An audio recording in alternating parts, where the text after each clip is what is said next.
Hey, I'm Julian, leader of Worship and Creative, and I want to thank you for being a part of the Worship and Creative podcast where we talk about being a healthy creative. I hope that you were challenged and encouraged by our conversation today. Also, make sure you subscribe and leave a review so that we can get more connected with you.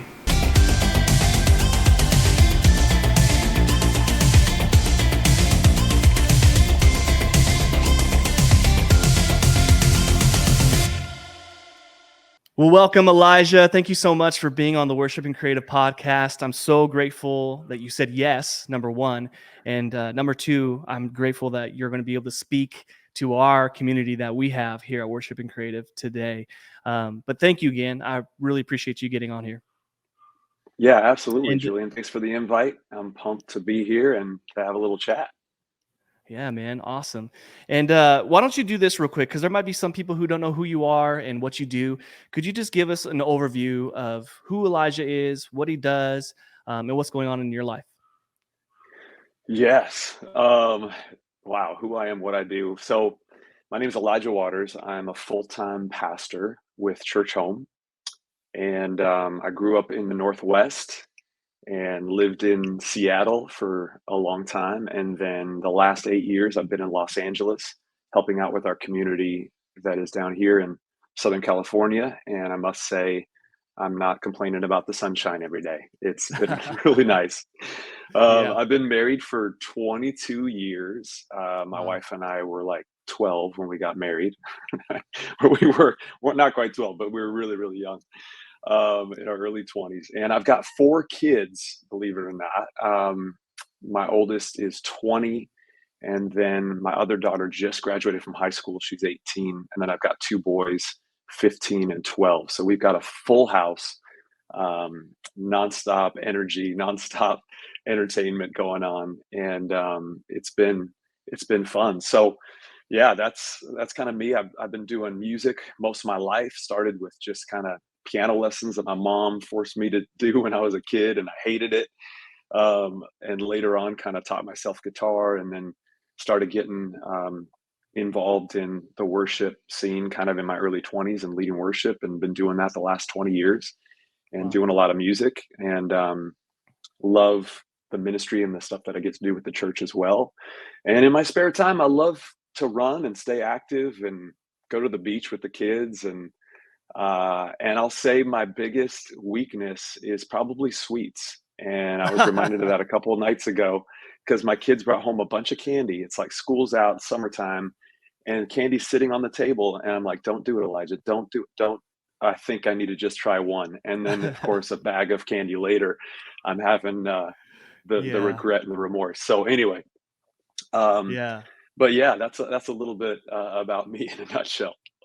Nice. Yeah, well, I can relate on with you in so many ways. Also from the Northwest, and well, I'm not from the Northwest, but I was there since 2004, and had to break away and get some sun in my life so that I can not have to take vitamin D pills anymore and just sit outside and enjoy my life in a new way. And best move I've ever made was moving to Phoenix, so I love it, man. I'm on the same level. Also, sweets, man. Hello. I'm actually a huge Oreo guy. I don't know why, but I Oh, love Oreos. Tearing them yeah. apart, Oh, just eating the side with the cream, you know what I'm saying? Throwing away the other yeah. side because I don't So need good. that. Dangerous, dangerous. Yeah, Yeah. that's my life, dude. But so you've been in ministry and leading worship for a long time, Mhm, and you've also been with your church and in your position for a very long time. And so I mhm. have to ask you right off the top, man, like that's a big thing to do that individuals have a hard time with, whether you're in ministry or just in a job as a whole. Mhm. Creatives, we tend to be excited about the next adventure, and we're always pushing towards the next thing. And I think that has to do with wanting to do new things and be creative and create new things, right? But there's a side to this that I really admire when someone says I've been somewhere for 18 years, 15 years. Mm. When I see that, I'm like, okay, there's a secret sauce in their life that I want to know about, because you don't see that very much, especially these days. What is it for Yeah. you that caused you to get in a place where you can stay with the same church, the same leaders, and the same situation all these years? Yeah, that's a great question. And honestly, a few different things, Julie. And I think first and foremost, I've loved our church. I've loved our lead pastor, Judah Smith. I think is one of the best storytellers. I love the way he communicates the gospel. Yeah. I've known him for over 20 years. We've been close friends, and I can say he's the same man off the stage as he is on the stage. He's Wow. really, really a great leader to follow, and just a man of character. And he's a lot of fun. He doesn't take himself too seriously, but he's passionate about preaching the message of Jesus the best he can, and getting that message around the world. And so I really love the mission and the vision of our church and what we've been about. In the last 15 years, I've worn several different hats. I started as the youth pastor Yeah. 15 years ago, and so was doing youth ministry with students. And then I was the worship pastor for a season. Now I'm overseeing kind of a lot of our leaders and hosts and volunteers down here in California, doing a lot of leadership training and development type stuff, Yeah. but still getting to lead worship a bit as well. And so, yeah, I've done a lot of different, served a lot of different roles, but the mission has been the same. And yeah, there's definitely been seasons where I thought, okay, am I going to stay here? There's other things going on. Like I'm not going to lie to you and say there's never been moments where I've thought about jumping ship or going somewhere else, because I think For we all sure. have those moments of thinking, man, the grass looks greener over here, or whoa, what they're doing over here, or you get a job offer or you get an opportunity. But in everything, I think I've just gone back to prayer and just always felt the conviction to just stay planted, stay where I'm at. Wow. And I've really felt a joy in that, in every season.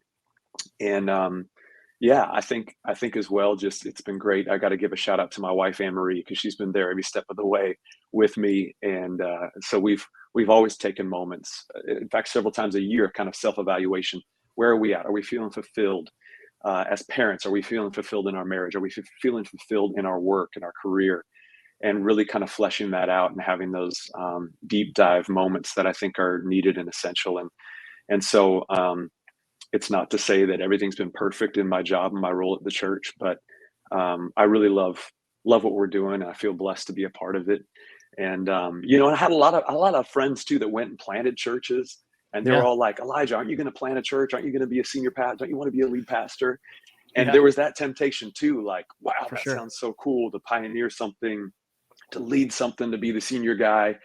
Um, but again, I think every time I just went back to prayer and was just reminded of who I am, the gifts that God's given me, and feeling really a fulfillment in not having to be the lead guy, if that makes sense. Yeah. And I don't want to mess up my life or my family or other people's lives by trying to, let ambition lead the way and try to prove something, or let my ego lead the way. I think I've been really, really content in being kind of a number two, being a support role, and supporting the mission and the vision of what our church is doing. And so I've yeah, just staying in my lane, and continuing to work there now, coming up on 15 years actually this month. So Wow. Well, you said something that I feel is so key when it comes to you and your ministry and what you're called to do. And you said, I go back to prayer and I remember who God has made me. And that's one of those things that I think we miss a lot. There's a lot of people who see what other people are doing, right? I have friends, same thing, who have planted mhm, churches, who have done great things, who have signed with record labels and all this stuff. And my whole life, like I'm like, I could do that. I could do this. I could do this. But at the same time, going back to prayer and remembering who God has created you to be is probably the most important thing that we forget.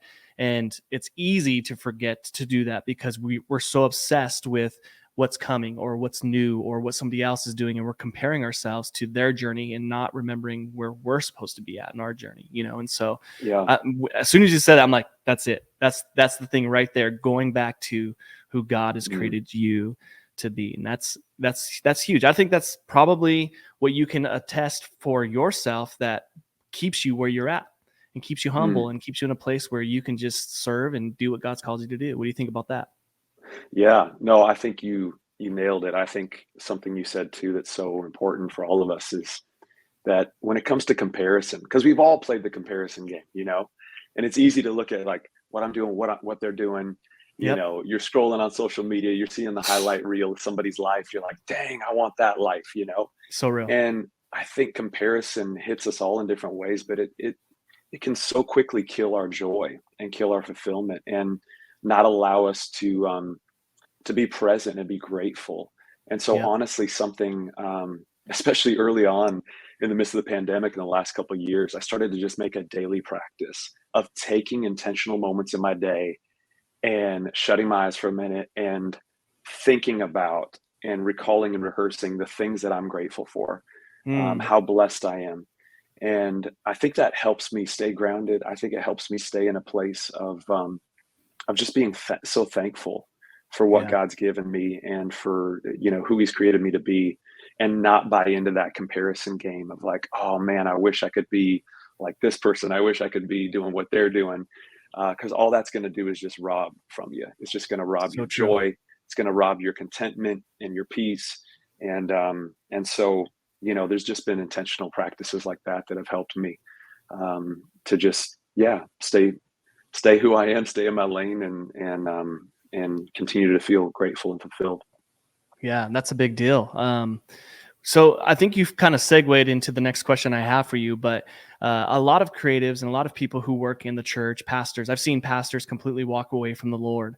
I've seen creatives completely give up on the church. I've seen it just too much. And there's a vast, there's a vast reason. There's tons of reasons why they walk away from the Lord. But what I want to know is, what is it that keeps Elijah? Because you've mentioned that you've said that you're grateful, that you take time to be grateful for what you do have, and it helps you stay grounded. But staying out of your head is probably a really hard thing for most people. Like you said, we see social media, we see what other people are doing. We might feel like a failure. You're not getting anywhere. You've worked hard and nothing's really working for you. And as a creative, that can be super defeating. And so for you, as you've written songs, as you done church stuff for the church creatively, as even just at home, what are the practices that keeps Elijah mentally stable so that you're able to be a good dad, you're able to be a good husband, you're able to be a good pastor? What are those things that you do that help you stay grounded? Wow, really good question. Yeah, I think it's a few different things. I definitely have struggled in the area of mental health, especially in the last couple of years. I think so many of us can relate to Yeah. that. Oh, for sure. I had a past, even when I was in Seattle years ago, where I was really struggling with depression and going through kind of this cycle that I felt like I couldn't get out of. In the beginning of 2020, I had, I think, the first ever anxiety attack. I didn't know what was happening to me. My chest was all tight. My heart was beating out Oh, of its chest. I had a tough time breathing. And this is in the midst of me being a full-time pastor and dad and doing all the things I was doing. And I remember it was kind of a perfect storm of events that week of getting ready to fly out to preach a sermon. I had deadlines and things going on. My kids are growing up. I'm like processing all these things real time, and definitely been through some really difficult, challenging mental battles, for yeah. sure. And so, yeah, I think some of the things that have helped me. I'm a big believer in counseling, in therapy, and getting Yeah, outside for help. sure. Sometimes counseling and therapy comes from close friends in my Yep. friend circle, and that takes a big step of being honest and really brutally honest about how I'm doing. Years ago, when I was struggling with really depressed thoughts, even suicidal thoughts, Mm, and this was just even in the last 10 years. This was when I was in my early 30s. I isolated. I tried to keep it hidden. My yeah. wife knew something was wrong, but I wasn't being honest with her. And I think there's that pride in all of us. It's like, I'm going to get through this. I can make it Yeah. through with my own willpower, my own strength. Okay, I'm just going to talk to God about this. I don't want to burden other people or bother other people.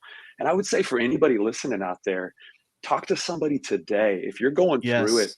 and you're feeling those depressed thoughts, don't feel like it's all on you and you got to get through this by yourself and nobody understands. No, you're not alone. People around you are going to understand. They're waiting for an opportunity to help you, to pray for you. That's right. And so I remember it was one night where I was with just another couple, and my wife and I with another couple, and we were just playing cards and having a game night. And all of a sudden, one of my friends is like, "Elijah, you doing okay? How are things going? Are you doing all right?" And I'm like, "Yeah, I'm doing good." And they're like, "Really?" And they looked at me, and all of a sudden, tears start welling up in my eyes, and I'm Oh, like, I don't know if I'm okay," you know. And yeah, and so I don't think I realized back then that as a pastor and a leader, it's okay to not be okay. yeah, And so again, for any listener that's going through it right now, just take this from this moment today. It's okay to not be okay. You're not yeah, alone. But please talk to somebody about it. And so I did. So I talked to my close friends and my wife about it in that moment. They're like, okay, we're gonna help you and check in with you on a daily basis. Let's look at getting some counseling, some therapy, and so I started seeing a counselor up in Seattle that was really helpful. I've had a counselor that I've been seeing when I've been in LA as well, just to get those moments and that space to talk to somebody and talk out all the issues or what's going on in me. And yeah. a lot of times there's things going on. I don't even know what's going on in me. And and shout out again to my wife. I think she's really great at asking great questions and helping me kind of interpret my emotions and my feelings. I know that sounds kind of funny, but No, even now in my 40s, there's times where I'm like, I feel a sadness. Well, why? yeah, I don't know. I actually don't know, or I don't know how to articulate what I'm really feeling on the inside. And so I'm a big believer in just having people around you can talk to and lean on in those times, as well as reaching out for some therapy and some help. I know even 2 years ago when I had kind of those anxiety bouts that I was facing, it was a counselor friend that really helped me just with simple breathing exercises, talking about, you know, looking at my day, maybe restructuring the way I'm doing my day.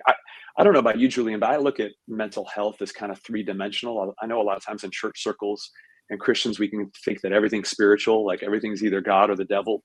yeah, And yeah, there is a spiritual aspect of things, like anxiety. Well, you just got to rebuke the demon of anxiety. You'll be good. It's like, yeah, okay, hold on here. And so we're three-dimensional beings. We're body, soul, and spirit.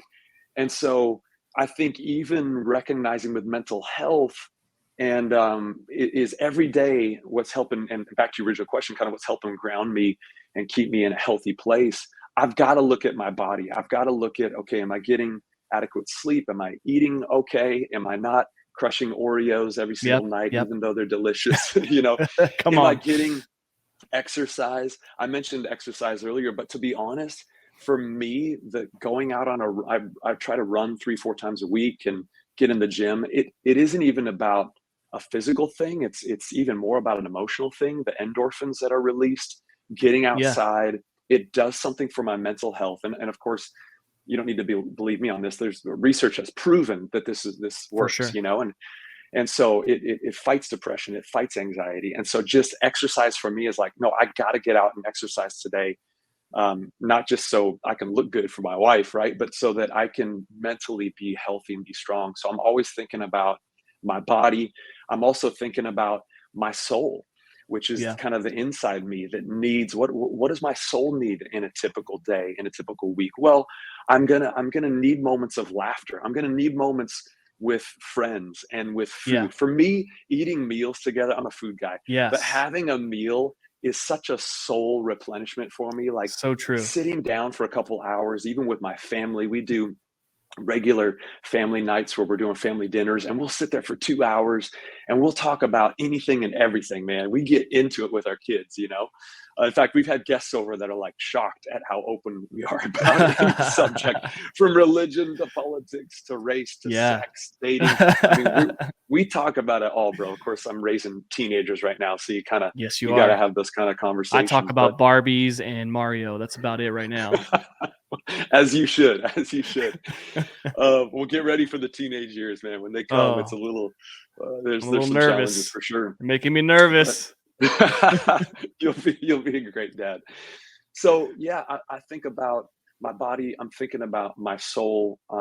Honestly, it's one of the reasons why living in Southern California is nice. We live about 10 minutes from the beach, but I need at least once or twice a week to just go stand on that beach, look at the sunset, look at the ocean. Honestly, that's not even just a soul thing for me. That's a spiritual moment for me of For sure. reflecting on our creator, and kind of a good reset that, you know what, I'm not in control. I'm not making the world spin. There is a God who is in control, and he's massive and he's huge and he's painting the skies right now with the sunset. And I just need to take 5 or 10 minutes and focus on that and shut off my phone and everything else and all the Yeah. distractions and just have that moment. And so, yeah, so I've kind of approached mental health and really my life that way, is like body, soul, and spirit, three-dimensional. How am I doing? I think sometimes we're so quick to just think every solution is going to be a spiritual one, Yeah. but sometimes it's like, sometimes it's just our body. I mean, like I realized I needed less So true. coffee intake. As funny as that is, I love coffee, but I was realizing how much coffee I was consuming was creating more anxiety. I was getting the Yeah. shakes, and I was like, just a simple solution of a little less coffee, a little more water in my diet. And so, yeah, I think you know, I think too, a big thing as well. I mean, I've been in ministry for 20 years.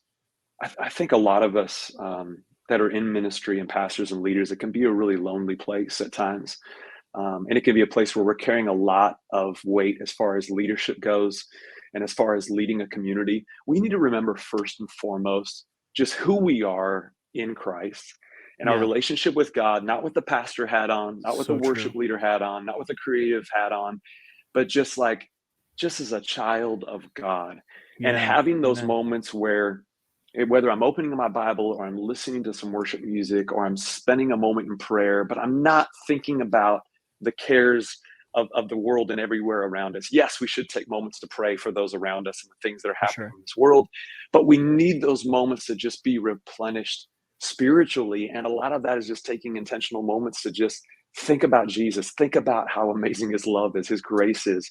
And again, I kind of mentioned it earlier, but having those intentional moments of thanksgiving and gratitude is just a good needed practice and a reset. And and there's endless analogies of the starving baker, where we're just kind of cooking and prepping for all these other people, but we're not eating anything ourselves. No, we got to first and foremost take care of ourselves, Yes. and make sure that we're just being refueled and re-energized and recharged, Yeah. spiritually and in our soul and in our body. And so, that's what I'm trying to live out. And just to, sorry, I'm doing a lot of talking, but No, please keep going. I I think I really want to just be present in the moment wherever I'm at. I'm trying to be a better dad and husband, that when kind of the ministry day ends, of really putting my phone on do not disturb. Yep. Because this, Julian, and a lot of people listening know this, it kind of never stops. Like I can get texts and calls kind of all hours of the day and night of things going on and people that are wanting to reach out and that sort of thing. But I realize, man, when I'm sitting to dinner with my kids, like I want to be 100% present with them in the moment, not thinking about meetings that are coming up tomorrow, not thinking about next week. And Jesus talks about this, I think in Matthew 6, he's like, tomorrow's going to take care of itself. It doesn't add Yes. anything to your life to Yes. worry and stress about tomorrow. Look at the birds, look at the grass and the fields and the lilies. Look how God cares for them. How much more does our Heavenly Father want to take care of us? And so I just think too, not getting in that worried, anxious, mindset of thinking about things about tomorrow, because I don't have control over Yeah. tomorrow, right? You don't. And if Yep. you want to add more worry to your life, obsess over things that are out of your control. If that's what Yes. you want, is a life of worry, just keep obsessing over things that are out of your control. It sounds ridiculous, but that's what so many of us end up doing. I go down these mental paths. I'm like, why am I thinking about this so much? This isn't.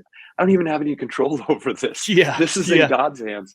And so, trying better to be present, whether I'm meeting with somebody in the church and listening to their story and taking a moment to pray for them, whether I'm writing a sermon, whether I'm getting ready to do some worship, or whether I'm with my kids or with my wife. Really having that time is so important to my Yeah. stability and my mental health. So Yeah. No, that's huge. You mentioned it because people don't realize that it is a holistic thing. It's not just your mind, it's not just your heart, it's not just your physical, it's all of it. It all Mm, comes together as one. And I would say a lot of people, they just don't, like you said, they don't take care of themselves. They're not like, I love that baker analogy because every time I hear it, I'm like, yes, that's exactly it. Preparing food as a pastor, you're always preparing, you're always doing, you're always serving, you're always giving. That pastors tend to forget themselves constantly, and mm, that's why they end up in places that they shouldn't be. And that's why, even for me, this conversation is so important because I have walked and sat with pastors who have completely just gone off the rails because they somewhere they lost themselves. And mm. that's really what it is. They're a good person, they want to make the right choice, but they've lost themselves somewhere along the journey that caused them to make the decisions that they made. And I Yeah. really do believe, just like you, just taking those moments and being holistic with your body, your mind, your soul, and allowing yourself to unplug, stop, and just focus on yourself is probably the most important thing that we could ever do for ourselves as a pastor, as a creative, or just as a person as a whole. We should Mm, all be taking time to be focusing on ourselves. So that's yeah. wisdom, man. That's exactly what we wanted to hear. Really good. um, for you, uh, obviously, we're here talking about mental health and creativity and all that kind of stuff, but I want to know, for Elijah, what does it take for you to really put yourself in a place where you can actually sit down and be creative? Okay, so you write songs, you write sermons. It takes a lot of creativity to do that kind of stuff. What are your practices to put yourself in a place to go, okay, I'm going to focus, I'm going to get this done, we're going to kill it. And then you have a final product, because I think a lot of people come up with great ideas and they have great Hmm. thoughts, but not a lot of people actually completely finish what they started. And so Mm. someone might have a great idea, and if they would have just done it and been consistent, they could have been successful. What is it that for you that helps you be successful in those areas? Wow, that's a great question. And to be honest, I'm still learning so much, even though I've kind of been doing this for a long time. I think the creative process, especially for writing, like when it comes to writing sermons, Yeah. um, I've got a little file on my notes tab on my phone that's just titled sermon ideas. Yeah. And I mean, it could be happening in a moment where I've got my Bible open and I'm really intentionally thinking about something Yeah. out of scripture, or I could be on a bike ride at the beach and I see something or observe something, and I'm not even thinking about the Bible necessarily or God, but all of a sudden I observe something about life or whatever, and I'll just stop and I'll make a little note for, whoa, I see this parallel in nature with a spiritual concept or whatever, and I'll just kind of save it for later. Um, and then, I kind of have that running list of ideas that'll pop in my mind, and so I'll go visit those when it's time to kind of, write a sermon. I'll kind of look at some of the observations there and what's been speaking to me, and then kind of take one and begin to then create and build. I've got kind of the foundation of a thought, and of course, then we'll kind of have to flesh it out and build on top of that. Um, Similarly with songwriting, it's kind of been that similar process as well. If I've got dozens and dozens of so many unfinished songs Yeah. in my songs I folder, feel that. to be honest. And shout out to my producer and one of my close friends, Sam Alvarez, up in Seattle. He's actually Sam. helped. Yeah, Sam. Yeah, he's been helping me so much with the execution and the production, like finishing some of these songs, because I've been sending him so many ideas, and but we're finally putting some of those through to completion. So to be honest, Julian, I'm not the best at finishing everything. I still have a lot of unfinished projects right now, especially when it comes to songs and songwriting. But and for me too, honestly, inspiration kind of comes and goes in waves. I wish Hmm. I was that creative that every day I just live and breathe writing and creating. Yeah, It's for sure. just, that would be nice. And God bless all of you that are listening that you are wired that way, because that is a gift from God. Um, Yep. for me, it kind of comes in waves. So I'll go days. I've sometimes gone weeks where there isn't much inspiration at all, and I haven't sat down at the keyboard, or I haven't sat down to intentionally create and write. And then there's other times where I just am like, just grinding, just going for it, and it's like, okay, I'm in this flow right now. I'm feeling inspired. And so I need to ride this wave for as many minutes or hours or days or whatever this looks like. Um, I will say one thing I have, especially in the midst of the last couple of years, when we were all kind of at home a lot more. I think I've challenged myself to uh, kind of write into my schedule in a typical week intentional times of sitting Yeah. to create, because I think sometimes it's easy for me to excuse, oh, well, I just don't feel inspired. And all of a sudden, like a Yeah. month goes by and I haven't done anything. It's like, okay. And we can all fill our time with whatever we want, right? And it's not like Yeah. I'm filling my time with bad things. I got kids, I got a full life, got a lot of things I could be doing. But you know, going back to the working out thing, it's like every day I make time an hour in my day to run or to go to the gym or do a workout. Why? Because that's important to me. And So so, true. even regardless of how busy my schedule is, I'm going to make time for the things that are most important to me. So, I've really tried to challenge myself with, okay, if songwriting and creating something is going to be more of an importance, a priority, I have to carve out some time in my week, even if it's just certain days, 30 minutes here, an hour here, sit Yeah. down, even if nothing quite comes out to completion, that's okay. Maybe it's just the beginning of a thought or beginning of an idea. Making a little recording of it on my phone or whatever, so I can remember it for later. So anyway, like I said, I'm learning on this journey, but I'm trying to be more intentional with some of those, creative moments. Yeah, no, that's great. I think it's good to be honest with yourself because there's tons of projects that I've started and I've kind of put half of myself into, and I've learned the hard way that it's better just to choose one thing and go hard for it and go all the way in. And that's you're always going to be more Yeah. successful when you can just focus on the one thing that you do. And but I don't know about you, but I'm the type of person who has a million ideas and I want to try to do them all, and so Hmm. I've had to, my wife, should I say, hey, shout out our wives. They're amazing. My Yeah. wife is reining me back in saying, Julian, just bring it back to where you need to go. Focus on one thing. What can you be most successful at? I'm like, okay, you're right. Yeah. And a lot of that has to do with just your attention span. Like, what are you putting your actual focus on? If you're spreading yourself too thin, it's going to be really hard for you to get the actual project done. It's hard because it's a little hard because my business, I have multiple accounts. And so I'm having to be creative for 5 brands, and so I have Mm, to like take myself out of a box and put it in a different box constantly. And that's really hard. So worship and creative is like my baby. Like that's where I'm like, okay, this is where I'm going to do my passion. This is what I'm passionate about, is helping people yeah. be better at themselves. So, but focusing on every day, at least for an hour, carving out that time, I think it's super important, man. Yeah. All It's right. really good. So you have a brand new song that you just released. We saw it on social media. We're seeing it all over the place. Shout out Sam, just killing it, helping you out, getting that thing done. The song is amazing. And I want to know, where did that song come from? What was your purpose of that? Like, how did that even come to be? Because we all have a story. Now, it might just be random. You might be like, I don't know, I'll just start singing. Here it was. But what is the purpose? What is the heart behind your new song that you just released? Oh, thanks for asking. Yeah. So the song is called Only You, and you can listen to it pretty much on any platform where you listen to music. Um, and yeah, I wrote that kind of right in the middle or towards the end of 2020. Started working on that song, and honestly, it it came from a place of just feeling alone, feeling disconnected. The whole world had been kind of turned upside down with this pandemic.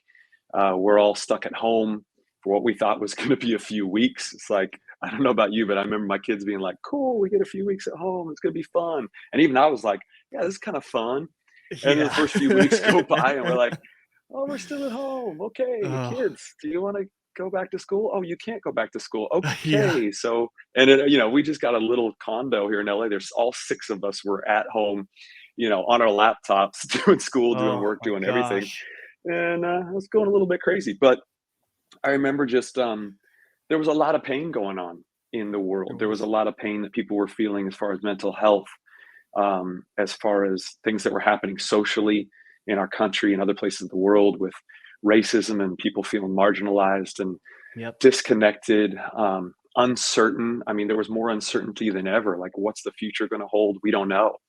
And so, even the opening line of this song, "Only You," um, the opening line is of the first verse is, "When there's nothing to hold on to, I know that you're holding me." And Yeah. so it kind of sets the tone of the song. The song starts out really kind of quiet, and then it kind of builds massive towards later in the song. But it starts in this really kind of a heartfelt cry of desperation to God, like, there's nothing to hold on to. Like, I can't hold on to the future right now. What's going Yeah. on? There's a pandemic. I don't know what's happening with the future of my job or finances, or am I ever going to be able to get out of my house? Like, there was so much uncertainty in the world. But in that, being reminded that God's still holding on to us. He's present. In fact, He's an ever-present time in our time, ever-present help in our time of need. The Scripture says, and so recognizing that, okay, when we can't grab onto anything else, that's okay. God's still hanging on to us. He's That's still right. with us. He still hasn't gone anywhere. And that kind of leads into the chorus, which is "Only You," in the title of the song, um, which is just really, again, it starts out as kind of this prayer of like, okay, God, it's only you, only you, only you. And then towards the end of the song, as it kind of builds, it becomes more of this declaration and this anthem of, okay, this is a foundational truth that now I'm standing on. And I have this strength that I didn't have kind of in the beginning of the song. Yeah. But now I'm standing on this place of like, okay, no, Jesus, only you. I stand on that. And so, yeah, I think that was kind of the beginning of the writing process in the midst of the pandemic, of just having a lot of time alone at home. And I was like, well, maybe I should start writing again. It had been a long time that I'd really sat down and written anything. And so that's kind of where this song was birthed out of, that place. Yeah. And then how many more songs do you have coming out? Well, we've got another song that is coming out. It's coming out soon. It'll be coming out a little bit later this summer, called "You're Good to Me." It was also a song I kind of wrote in later part of 2020, and it's got a little more of a pop feel to it. So I don't want to give too much away, but we'll be. I'm excited to release that one as well. And again, Sam Alvarez has been incredible. His production on these and just working together, Kills it's it. been Yeah. amazing. And so right now we're kind of taking it one song at a time. People are like, "So are you putting out an album?" I'm like, "I don't know if this is going to become an album." I don't know.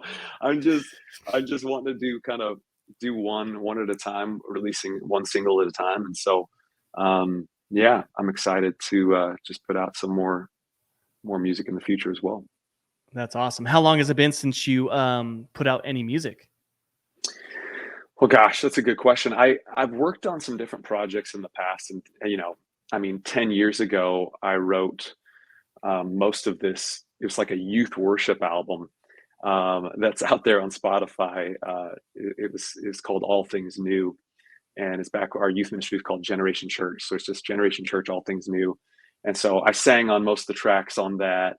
Worked with Sam as well and some other friends, but that was some 10 plus years ago. Yeah, I We did remember. kind of this youth thing. And so yeah, since then, there's been one or two other projects, but again, this has been at least a good 7 or 8 years ago now, even since those other projects were released. So it's been a long time. I think since I've been in LA for the last 8 years, I haven't done anything. I mean, I've been leading worship a lot and doing a lot of other people's music that way, but haven't actually putting anything out. And this is the first time I'm putting something out just kind of as me, as Elijah Waters, just putting out some Yeah. music. And so just trying something new. And I would encourage any creative out there, like, there's no better day to start than today. Just So true. do it today. Cause some people have been like, I mean, Julian, I'm almost 45. Okay. Don't tell anybody, but, edit that part out.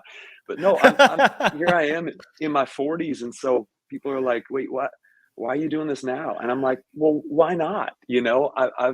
I've lived a lot of life. I've done a lot in ministry, and I don't think it's Yeah. ever too late to start to create. And so, So true. Whether you're a teenager or in your 20s and you're a lot younger than me, or whether you're in your 40s, maybe there's people in their 40s and 50s listen to this. Listen, it's never too late to start. I'm just kind of starting with these solo projects and putting music out. And I just think, why not? And shout out to my kids because they were listening to some of the stuff I was creating. They're like, Dad, why isn't this on Spotify? And I'm like, I don't know because I haven't put it on Spotify. Dad, you need to put it out there. I'm like, okay. So Yeah. yeah, Well, that's kind of where and things that's are at. and your kids, they're in that generation where they're just putting everything out there. You got Instagram and Yeah. TikTok, and they're just dancing and singing and doing all their things, And so I can see why they would encourage you to put it out there because I think our generation. I'm not quite as old as you, but we're pretty close. But Yeah.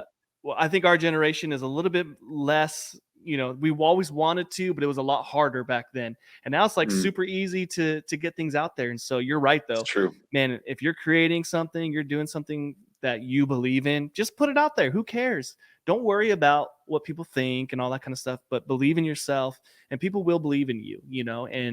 But I do think it's important that you have people in your life that'll tell you the truth, because there are some people Yeah. who probably shouldn't put out albums, and that's okay. There's nothing wrong with that, It's so But true. Yeah.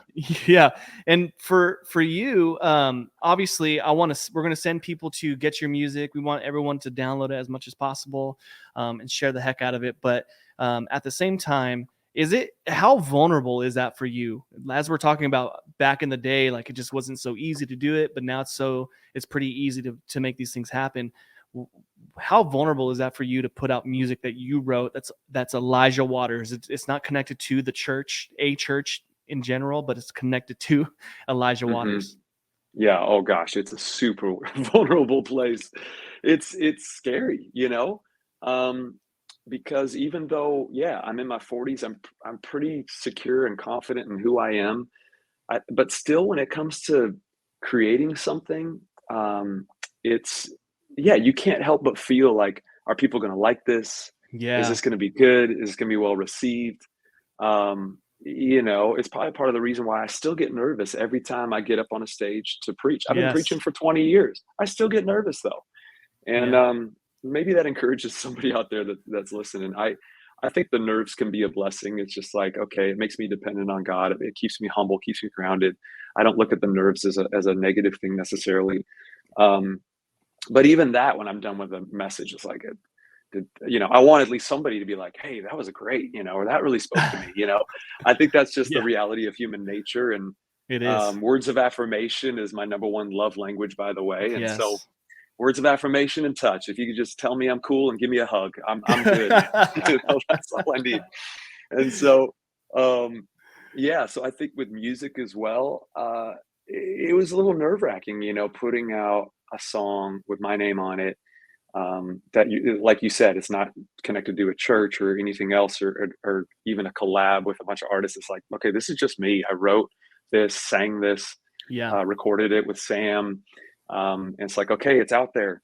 Okay, are people going to like it? I don't know. And so I kind of had to shut that part of my brain off a little bit, and to just be like, I hope it encourages one person. I hope it encourages somebody out there. So And true. that's just going to encourage me to continue to put out music. If I obsess over likes and listens and streams and all that, I think I'm just going to be my worst critic. I'm just going to end up in a Yeah, negative you are. space. And so I'm just trying not to focus on that, but just going to continue to keep plugging away. Well, I commend you for being in your 40s and doing something new, because a lot of people have a hard time doing new things, and you're doing it. You're doing something that's new, that's challenging, that is mentally challenging, that's vulnerable. And I Yeah. think that when you do that, it helps you grow in your creativity. It helps you grow in your mental stability. And so I would just same thing. I would encourage anybody, man, if you have a dream, you have something, now's the time. Don't wait. Stop waiting for the perfect opportunity. Listen, the stars will never align until you Hmm. start making it happen. And you can't worry about, like you said, the likes. You can't worry about how many streams you have, how many followers you have. Like none of that at the end of the day, listen, none of that matters whatsoever. The only thing that Hmm. matters is that you're doing what you're called to do. Like we said at the very beginning, you said at the very, very beginning of this conversation, go back to the Lord, pray, and get grounded and remember who God has created you to be, and you as you individually, Hmm. not me as Elijah or Elijah as me. Like that doesn't matter. You can't look at other people's life and their journeys and what God's called them to do. What has God called you to do? And so I would encourage Yeah. everybody to stick to that and go back to that place always, and just be confident in who he's created you to be. I think that's a huge thing for every creative. And if you could do that, if you can be creative and be confident in who God's called you to be, you're going to be way better off. You're not going to feel Hmm. defeated. You're just going to be like, nope, I'm just going to do what I do. And the more you do it, the better you will get. So never give up. And one of the things we say, Elijah, on Worship and Creative, we say keep creating. I say that every single time I post or So highlight good. an artist or anything like that, and they comment, I always comment back right away. Hey, just keep creating, keep doing what you're doing, because you if you give up, if you stop, there might be someone's life who doesn't get changed because you stopped.